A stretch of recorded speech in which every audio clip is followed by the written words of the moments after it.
The day the sky broke open with the silent descent of the Venari spacecraft, Adam was at his desk at the university, buried in research papers on linguistic patterns. The breaking news alert on his phone showed a sleek, silver object landing gracefully in Central Park, New York. It was unlike any human-made machine, its surfaces smooth and almost liquid under the afternoon sun. Professor Adams, a student, poked his head in, eyes wide with a mix of fear and curiosity. "Yes, Tom." Adam looked up, noticing for the first time the commotion outside his office.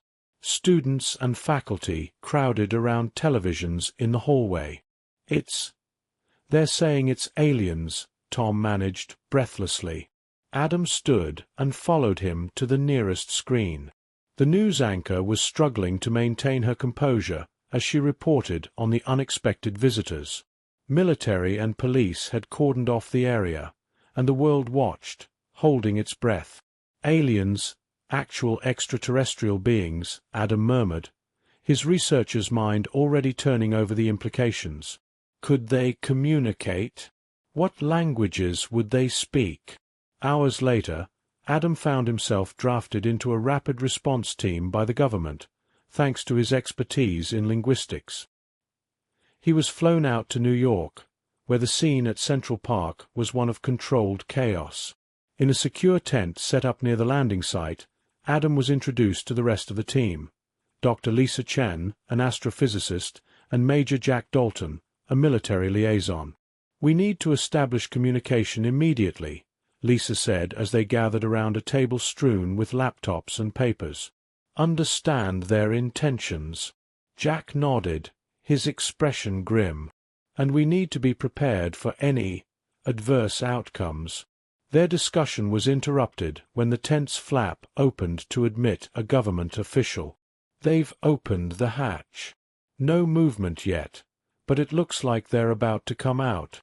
The trio moved to the observation area, a safe distance but still close enough to see the spacecraft's door open. A ramp descended, and 3 Venari emerged. They were tall and humanoid, with shimmering skin that seemed to change color subtly with the light. The crowd around Adam gasped in unison. "Look at that," whispered Jack. "Never thought I'd see the day."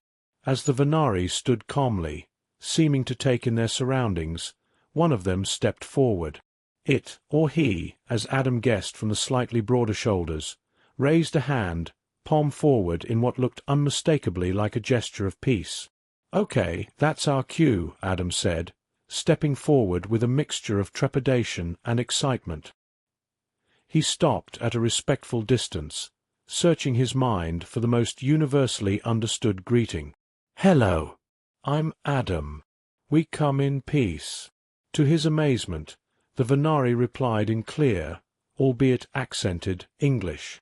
"Greetings, Adam. I am Ilara. We seek refuge. You speak our language?" Lisa chimed in, her voice a mix of shock and fascination. Ilara nodded. "We have observed you for some time from afar." The exchange marked the beginning of an extraordinary chapter in human history. As Adam led the dialogue with Ilara, Jack and Lisa at his sides, it became clear that the Venari were here not as conquerors but as refugees. Their world was lost, their needs simple, a new home among humans. As the conversation unfolded, Adam felt a profound sense of responsibility. He was not just a linguist anymore, but a bridge between 2 worlds. The gravity of the situation settled on his shoulders like a mantle he had never expected to wear, but he was determined to rise to the occasion. Chapter 2: The Integration Program. The weeks following the Venari's arrival were a whirlwind of activity. The International Alien Integration Facility, IAIF, nestled in the scenic hills of Switzerland, became the focal point for what was undoubtedly the most significant interspecies collaboration in human history. Adam had moved into a modest apartment within the facility, spending most of his days, and many of his nights, in the company of Ilara and other Venari. Alongside him, Dr. Henry Klein, a cultural anthropologist, and Dr. Eric Sandoval, a biologist, were tasked with facilitating the Venari's adaptation to Earth. One cool morning, the group sat in a conference room, large windows showcasing the breathtaking Swiss landscape. Henry cleared his throat, addressing the room filled with human and Venari representatives. "We've arranged a series of workshops," Henry began, laying out the day's agenda. "Our goal is to understand each other's culture, values, and biological needs." Ilara, who had quickly become the unofficial Venari spokesperson, nodded. "We appreciate your efforts. We hope to contribute to your society as much as we learn from it." Eric chimed in, "I'm particularly interested in your physiology. Your adaptability to our environment is crucial." The sessions were intense and informative. Humans learned about the Venari's advanced agricultural technologies, which could revolutionize Earth's food production systems. In return, Adam and his team introduced the Venari to human social structures, governance, and entertainment. Later that afternoon, Adam led a smaller, more informal session focusing on language and communication. He was joined by Tom, now an assistant due to his keen interest in xenolinguistics. "Language is more than just words," Adam explained to the mixed group. "It's about context, emotion, and cultural nuances." Ilara listened intently, occasionally exchanging whispers with another Venari, Rael. "We find your languages fascinating," she responded. "The variety is astounding." Tom, eager to make his mark, added, "And we've only scratched the surface. Maybe you could teach us one of your languages." Rael smiled, a gesture they had learned from humans. That would be an interesting challenge. As the day wound down, the group moved to the communal dining area, where a mix of Earth and Venari cuisine was served. Over dinner, Jack, who had been relatively quiet, decided to probe a little deeper into the Venari's previous conflicts, hinting at their reasons for leaving their planet. Ilara, understanding the delicacy of the topic, replied carefully, "Our history has its dark moments, much like yours. We wish to leave that behind and look forward to a peaceful coexistence." Jack nodded, taking in her diplomatic answer. "It's a fresh start for all of us, then." The evening ended with a stroll outside the facility. Adam and Ilara walked side by side, discussing the stars, both Earth's and those visible from the Venari's former home. "Back on Venera, we used to believe that each star was the soul of an ancestor watching over us," Ilara shared, her voice tinged with nostalgia. Adam looked at her, a sense of kinship growing. "We have similar beliefs. Maybe we're not as different as we think."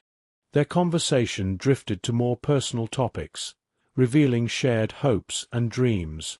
It was clear that the journey ahead would be challenging, but as they returned to the facility under the starlit sky, a mutual respect and understanding had begun to form, laying a strong foundation for the future. Chapter 3: Cultural Shockwaves. As the Venari continued their integration into various global cities, their impact on human society became unmistakably profound.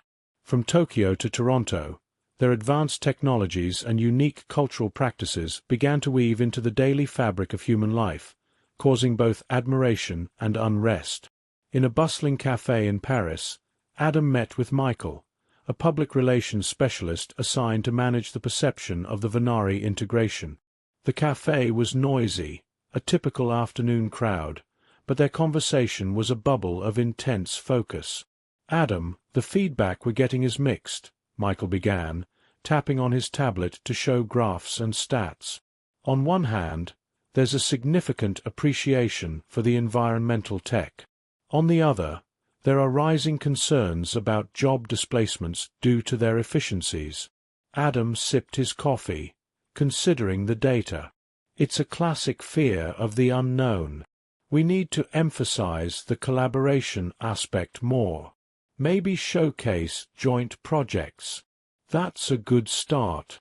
Perhaps a series of expos or public demonstrations," Michael suggested, jotting down notes. Meanwhile, in New York, Tom and a Venari named Scylla were organizing a cultural exchange exhibition.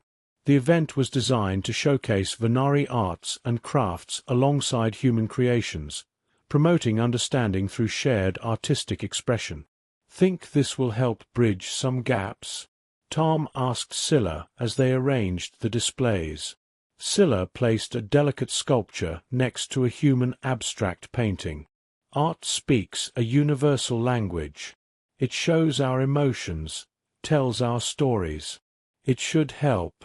The exhibition opened to curious crowds, media buzzing around capturing the interaction of human and alien aesthetics. Adam, who had flown in to support the event, watched as people of all ages engaged with the exhibits. "Looks like it's a hit," Adam commented to Tom, both of them observing a group of school children marveling at a Venari holographic installation. "Yeah, it's going better than I expected," Tom replied, relief evident in his voice. As the days progressed, the integration efforts took Adam and his team to a conference in Berlin, where experts from around the globe discussed the socio-economic impacts of the Venari's presence. Dr. Klein, joining the panel, addressed the assembly. "We are standing at a crossroads of potential," Henry declared from the podium. "The Venari bring not just new technology but new ways of thinking, of solving problems. We must be open to learning." In the audience, a delegate from Japan raised a question. "What measures are in place to ensure that our economies adjust without significant disruption?" Henry nodded, acknowledging the concern. "A valid point. We're working with economic advisors to create buffers and training programs. It's about evolving together, not replacing one system with another." The conference ended on a constructive note, with many participants expressing a cautious optimism. Adam, Henry, and Michael met afterwards to discuss the outcomes. "We need to keep this dialogue open, continuous," Adam stressed. "It's the only way to ensure that fears don't overshadow the benefits." Back at the IAIF, Ilara and other Venari leaders were also evaluating the progress. Ilara met with Adam to exchange updates. "We sense the hesitation, the fear," Ilara admitted during their meeting. "Our intent is not to overshadow, but to coexist and enrich." Adam looked at her, her sincerity clear. "And that's the message we need to keep pushing. People fear what they don't understand." The chapter closed with Adam planning his next steps, ready to travel wherever he was needed, to speak, to reassure, and to continue building bridges. His resolve was firm, driven by the belief that the path to mutual prosperity was through shared knowledge and cultural amalgamation. Chapter 4. Bonds Beyond Worlds. In Adam's apartment within the International Alien Integration Facility, the atmosphere was warm and inviting, a stark contrast to the often sterile environments of their formal meetings. Tonight, it was just Adam and Ilara, along with two new members of the integration team, Dr. Alex Reed, a sociologist, and James Peterson, an expert in international law. The evening was planned as a casual dinner to facilitate deeper personal connections outside the rigorous schedule of workshops and conferences. Adam had prepared a simple meal, hoping the familiar activity would help bridge any remaining distance between them. As they gathered around the small dining table, James broke the ice. "Ilara, I've been meaning to ask, how do you find the legal frameworks on Earth compared to Venera? I imagine there are some significant differences." Ilara, who was slowly adapting to human customs, smiled politely. "Indeed, there are.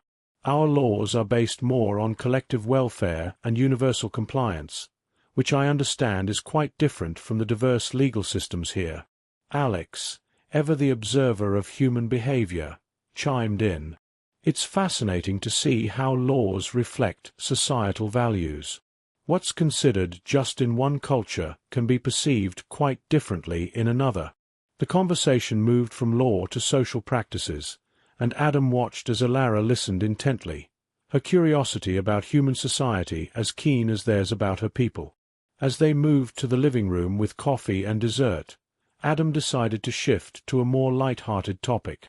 Ilara, apart from all this serious talk, what are some leisure activities Venari enjoy? I'm sure there's more to life than just work, right?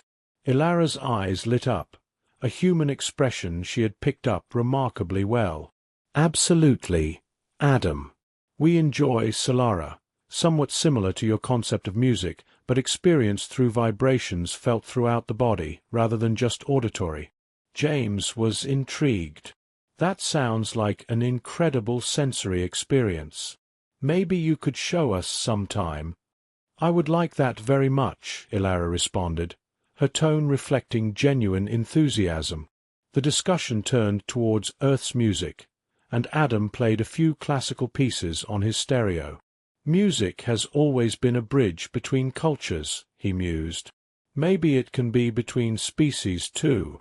As box melodies filled the room, Alex observed, it's amazing how something as simple as music can evoke such profound responses, irrespective of one's background, or planet, for that matter.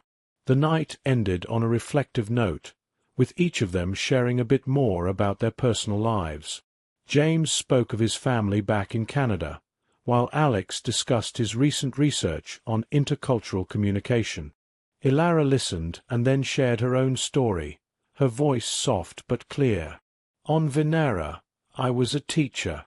I miss my students, but I see this as an extension of my work, teaching and learning in a new world. Adam felt a surge of connection, not just across the table, but across galaxies. We're all students here, Ilara.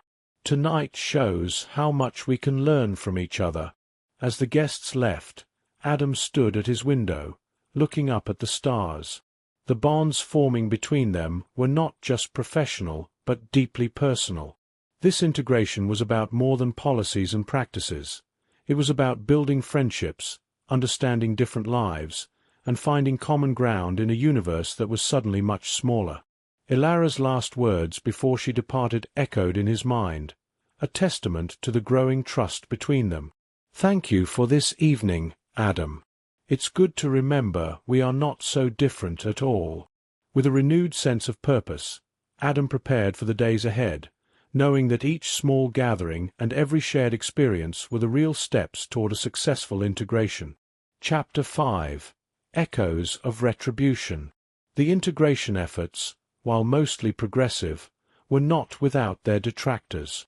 A faction of humans, calling themselves the Preservers, had begun to vocalize their opposition to the Venari's presence on Earth.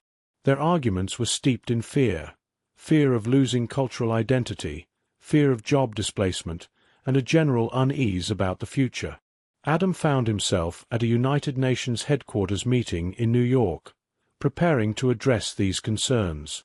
With him were Dr. Eric Sandoval and Michael, who had become integral in managing the public relations aspect of the integration. In the green room, moments before the session, Michael reviewed their strategy. Adam, we need to acknowledge their fears, but also highlight the positive outcomes of the Venari's technologies and cultural contributions. Adam nodded, straightening his notes.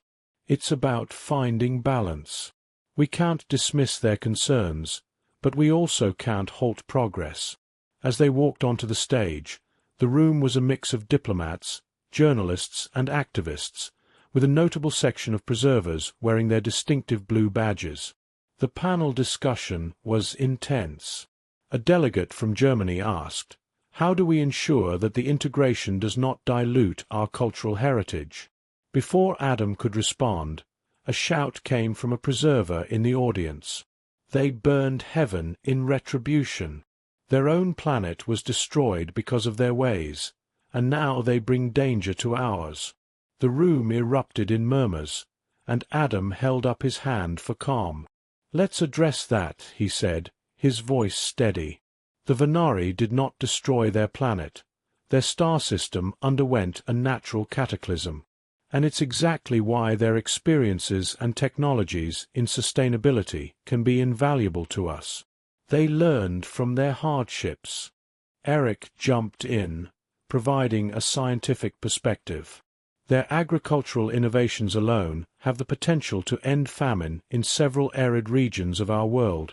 The discussion veered into technical territories, with Adam and his team explaining how the Venari's environmental technologies worked, and how they were already being adapted to benefit Earth without compromising human jobs or culture. As the session drew to a close, a young journalist from the back raised her hand. "What about the personal stories? Can we hear more about how individual lives are being enriched through this process?" Adam smiled, grateful for the change in direction. "Absolutely. Let's talk about the community programs, the joint educational ventures, and the shared art exhibitions that have sprung up around the globe." After the meeting, the team gathered in a nearby cafe to debrief. James joined them, his expression thoughtful. "That was tougher than I expected," he admitted. Michael, ever the optimist, clapped him on the back. "But necessary. Every question we answer, every fear we allay. It's a step forward." Adam, while sipping his coffee, reflected on the day's events. "It's a slow process, but remember, every major change in history faced resistance. Our job isn't just to integrate the Venari. It's to weave a new tapestry that includes them." The conversation shifted from the broad strokes of integration to the more immediate tasks of their next community outreach. They planned an open day at the IAIF, inviting the public to meet with Venari, to see their technology in use, and to hear their stories firsthand. As the evening light waned, the team felt a renewed sense of purpose. They knew the road ahead was long and fraught with challenges, but they also knew that the benefits, mutual understanding, shared growth, and enriched cultures, were worth striving for. Adam looked at his colleagues, friends now, united by a common goal, and felt ready to face whatever came next. Chapter 6. The Turning Tide. The Public Outreach Day at the International Alien Integration Facility, IAIF, was an event marked by anticipation and meticulous planning. Adam, along with Michael and James, had worked tirelessly to ensure that every detail would help foster a sense of community and understanding between humans and Venari. As the gates of the facility opened early that morning, visitors, families, students, activists, and even skeptics began to flow in. Adam stood by the entrance, greeting guests with a warm smile. Beside him, Ilara and another Venari, Lauren, prepared to give their first public presentation. "Think they're ready for this?" James asked, glancing nervously at the crowd. "It's about time," Adam replied confidently. "We've seen enough progress behind closed doors. Let's show it to the world." The central exhibit was a showcase of Venari technology, especially their environmental systems, which had already begun to make small but significant impacts on Earth's sustainability issues. Lauren led the demonstration, explaining the mechanics and benefits in a way that was both accessible and compelling.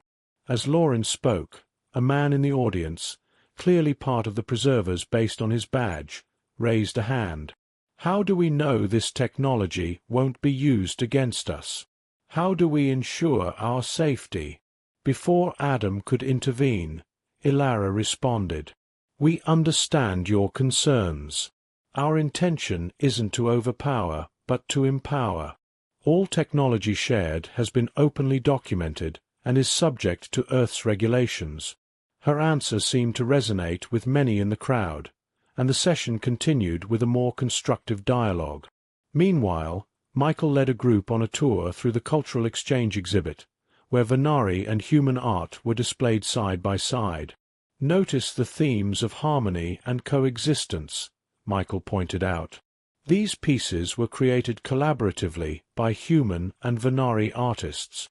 The group was diverse, and as they moved from one piece to another, their questions became less about fear and more about curiosity. One visitor, a local schoolteacher, asked, "Could we organize workshops for our students with some of your artists?" "Absolutely," Michael responded, jotting down her contact details. "Education is a key pillar of our integration efforts." Outside, in a less formal setting, James and Tom had set up what they called the dialogue bench. Here, visitors could sit with human and Venari volunteers to ask questions or simply chat about daily life. James sat with a young couple, explaining his daily interactions with the Venari. "It's like meeting anyone new," he explained. "You find so much common ground when you really talk." As the day drew to a close, Adam gathered with his team to reflect on the outcomes. "I think we've turned a corner today," he said, looking around at the nodding heads. "It's been an eye-opener," Ilara added, her voice filled with gratitude. "Seeing the curiosity replace skepticism, it gives me hope." The event concluded with a communal meal in the facility's gardens, human and Venari foods on every table, and laughter blending with the clinking of cutlery. In the fading light of the day, Adam walked with Ilara, discussing the future. "Today was about showing, not telling," Adam said. "I think we made our point." Ilara agreed, "Yes, and there will be more challenges. But today, I felt true acceptance from many." As they parted ways, Adam felt a deep satisfaction. The integration was not just a series of policies and protocols. It was about people, connections, and shared futures. Today had proved that the tide was indeed turning, with each shared meal, each question answered, and every hand shaken, human and Venari alike building a new world together. Chapter 7. Acceptance and Resilience. The Global Cultural Festival was set against the backdrop of Geneva's vibrant lakefront, an event that symbolized the growing acceptance of the Venari and their culture among the human population. Adam, Michael, and Eric were among the key organizers, viewing the festival as a crucial step in cementing the Venari's place on Earth.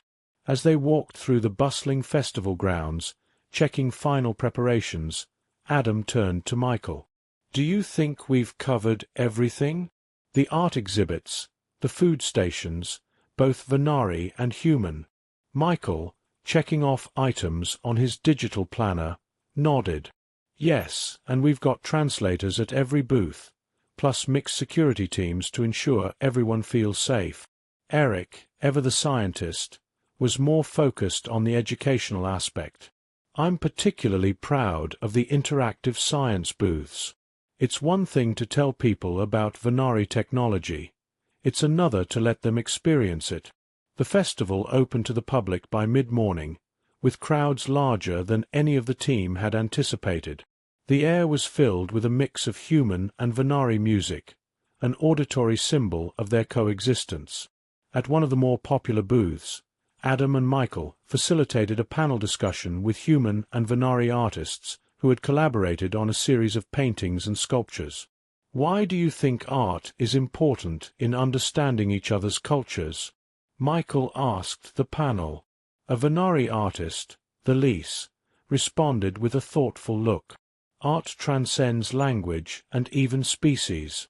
It expresses our fundamental emotions and tells stories that might be too complex for words." A human artist, Carl, added, "Working with the Lys was an eye-opener. We don't just share techniques. We share inspirations and dreams." The discussion was a hit, drawing a large crowd that lingered even after the panel ended, discussing what they'd heard and seen. Elsewhere, Eric led a tour through the science booths, explaining how Venari environmental tech was being adapted for Earth. A young man from the crowd, showing genuine interest, asked, "Could this help with our climate crisis?" "Absolutely," Eric answered enthusiastically. "It's about leveraging Venari knowledge to accelerate our own solutions. They've been through their own ecological disasters. Their insight is invaluable." As the day turned to evening, the festival's atmosphere shifted to one of celebration. A large stage had been set up for performances, and both human and Venari performers were scheduled to appear. Before the performances began, Adam was asked to give a short speech. Standing before the diverse crowd, he felt the weight of the moment. "Today we celebrate not just art and science, but also the incredible journey of integration and understanding we've embarked on together," Adam said, his voice clear and strong over the microphone. "Look around you. This is the power of unity. Different worlds, different histories. Yet here we are, sharing, learning, and growing together. The applause was thunderous, echoing off the lake and buildings beyond, a sound that carried with it the affirmation of their efforts. As the performances kicked off, Adam, Michael, and Eric joined the audience, watching a Venari dance troupe perform a traditional dance that was both alien and mesmerizing. Seeing this, feeling the crowd's energy. "It's surreal," Michael said, unable to keep a wide grin off his face. Eric nodded in agreement. "It's proof that fear and prejudice can be overcome. It just takes willingness and effort." The festival concluded with a spectacular display of fireworks, a human tradition that the Venari found particularly delightful. As the night sky lit up with colors, Adam felt a profound connection to everyone there, a sense of accomplishment and joy. Walking home, the streets still buzzing with excitement, Adam reflected on the progress made. The festival was not just a celebration. It was a declaration that both species were now irrevocably woven into the fabric of each other's lives. Chapter 8. Harmony Restored. Years had passed since the Venari first touched down on Earth, and the world had transformed.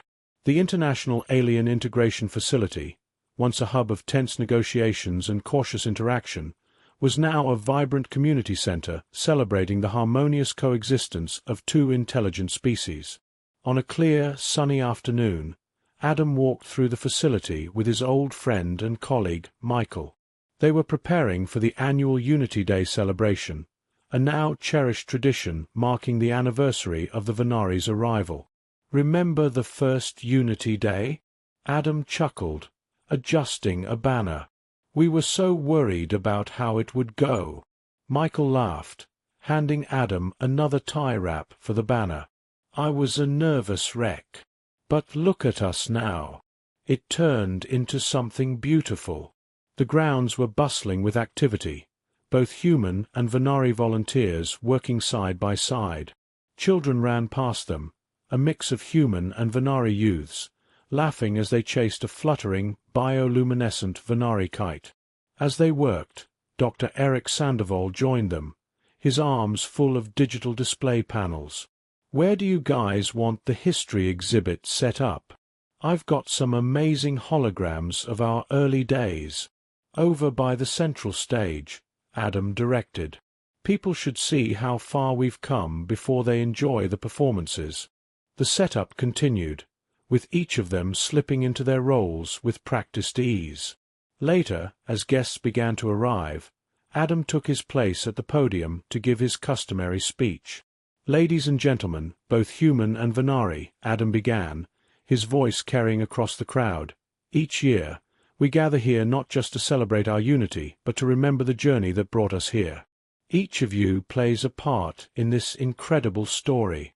The crowd listened, a sea of diverse faces, some human, some Venari, all united. "Our unity is not defined by the absence of conflict, but by the presence of a mutual commitment to peace and prosperity," Adam continued.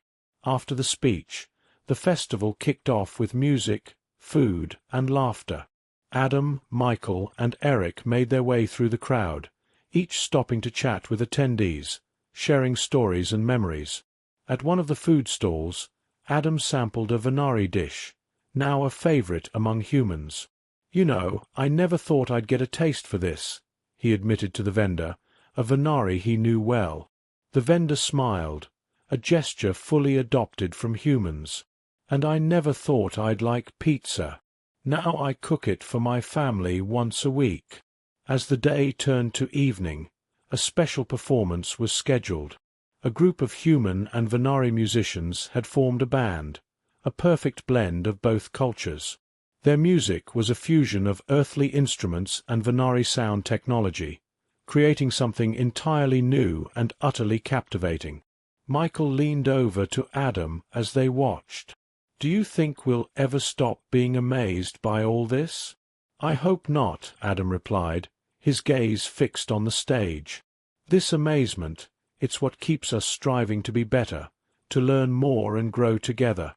The concert ended with a standing ovation, and the night concluded with a communal dance, humans and Venari moving together in rhythm, a physical manifestation of their shared journey. Walking home under the stars, Adam felt a deep, satisfying peace. The world had changed, humanity had grown, and through it all, they had not only adapted but thrived. He knew there would be challenges ahead, but as he looked at the happy, mingling crowd, he knew they were ready for whatever came next. This was more than coexistence. It was a new era of shared destiny.